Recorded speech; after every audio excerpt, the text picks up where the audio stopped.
Yes breaking news చూస్తున్నాం. ఒకే అంశానికి సంబంధించి 3 కోర్టు ధిక్కరణ పిటిషన్లు దాఖలైన హైడ్రా కమిషనర్ రంగనాథ్ తీరులో మార్పు రాలేదని తెలంగాణ హైకోర్టు మరోసారి తీవ్ర ఆగ్రహం వ్యక్తం చేసింది.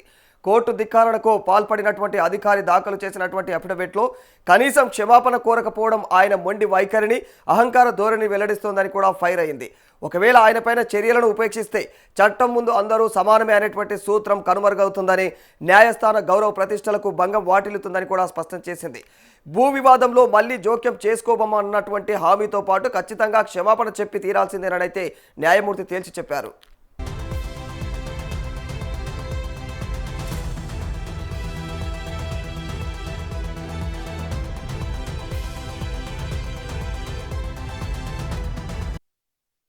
కోర్టు ధిక్కరణకు పాల్పడిన అధికారి దాఖలు చేసినటువంటి అఫిడవిట్లో కనీసం క్షమాపణ కూడా కోరకపోవడం ఆయన మొండి వైఖరికి, అహంకార ధోరణికి నిదర్శనమని హైకోర్టు ఘాటుగా వ్యాఖ్యానించింది. కోర్టు ఆదేశాల పట్ల ఈ తరహా నిర్లక్ష్యాన్ని సహించబోమని కూడా స్పష్టం చేయడం జరిగింది. ఒకవేళ ఇలాంటి చర్యలను ఉపేక్షిస్తే చట్టం ముందు అందరూ సమానమే అనేటువంటి రాజ్యాంగ సూత్రానికే భంగం కలుగుతుందని ధర్మాసనం హెచ్చరించింది.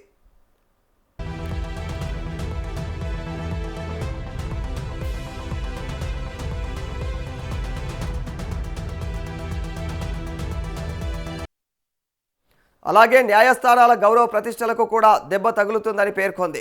భూ వివాదంలో ఇకపైన ఎలాంటి జోక్యం చేసుకోబోమని హామీ ఇవ్వడంతో పాటు కోర్టుకు నిర్ద్వంద్వంగా క్షమాపణ చెప్పాలని కూడా హైడ్రా కమిషనర్ రంగనాథ్ను న్యాయమూర్తి ఆదేశించడం జరిగింది. కోర్టు ఆదేశాలను తప్పనిసరిగా పాటించాల్సిందేనని తేల్చి చెప్పేసింది.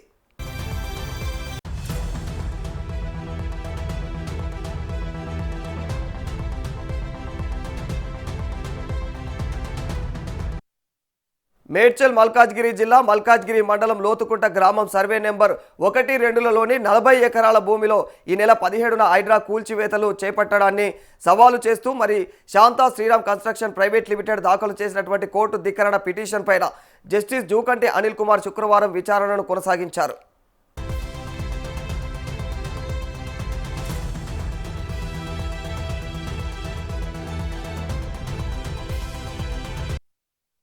ఈ విచారణకు advocate general A Sudarshan Reddy హాజరై పిటిషనర్ల సంస్థల్లోకి హైడ్రా అధికారులు వెళ్లలేదని వాదించారు. అయితే దీనిపైన తీవ్ర అసంతృప్తి వ్యక్తం చేసినటువంటి న్యాయమూర్తి హైడ్రా అధికారులు న్యాయస్థానానికి ఇచ్చినటువంటి హామీకి విరుద్ధంగా వ్యవహరించారని కూడా తప్పుపట్టారు. కోర్టు ఉత్తర్వుల అమలుకు ఆర్మీని రంగంలోకి దింపాలంటూ కూడా గురువారం ఇచ్చినటువంటి ఆదేశాలను కేవలం ఏజీ ఇచ్చినటువంటి అభ్యర్థన మేరకు మాత్రమే పెండింగ్లో పెట్టామని గుర్తు చేశారు.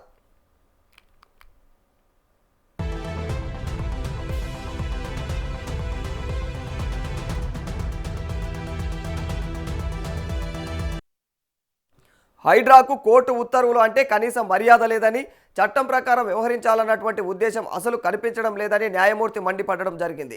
కోర్టులు ఉత్తర్వులు ఇచ్చాక కూడా ఆ సంస్థల్లోకి వెళ్లే హక్కు ఎవరిచ్చారని, ఏ అధికారంతో వెళ్లి నిర్మాణాలను కూల్చివేశారని నిలదీశారు. పోలీసు, రెవెన్యూ, జీహెచ్ఎంసీ లాంటి యంత్రాంగం కూడా మొత్తం హైడ్రాను ఎందుకు ఆశ్రయిస్తోందని కూడా ప్రశ్నించడం జరిగింది.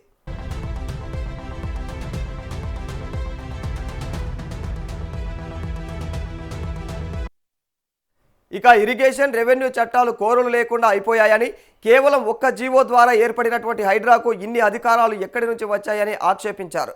అసలు ఏ అధికారంతో హైడ్రా అధికారులు పోలీసులను జేసీబీలను తీసుకుని వెళ్తూ ఉన్నారని, ఎంపిక చేసినటువంటి కొన్నింటినే ఎందుకు లక్ష్యంగా చేసుకుంటున్నారని కూడా నిలదీశారు.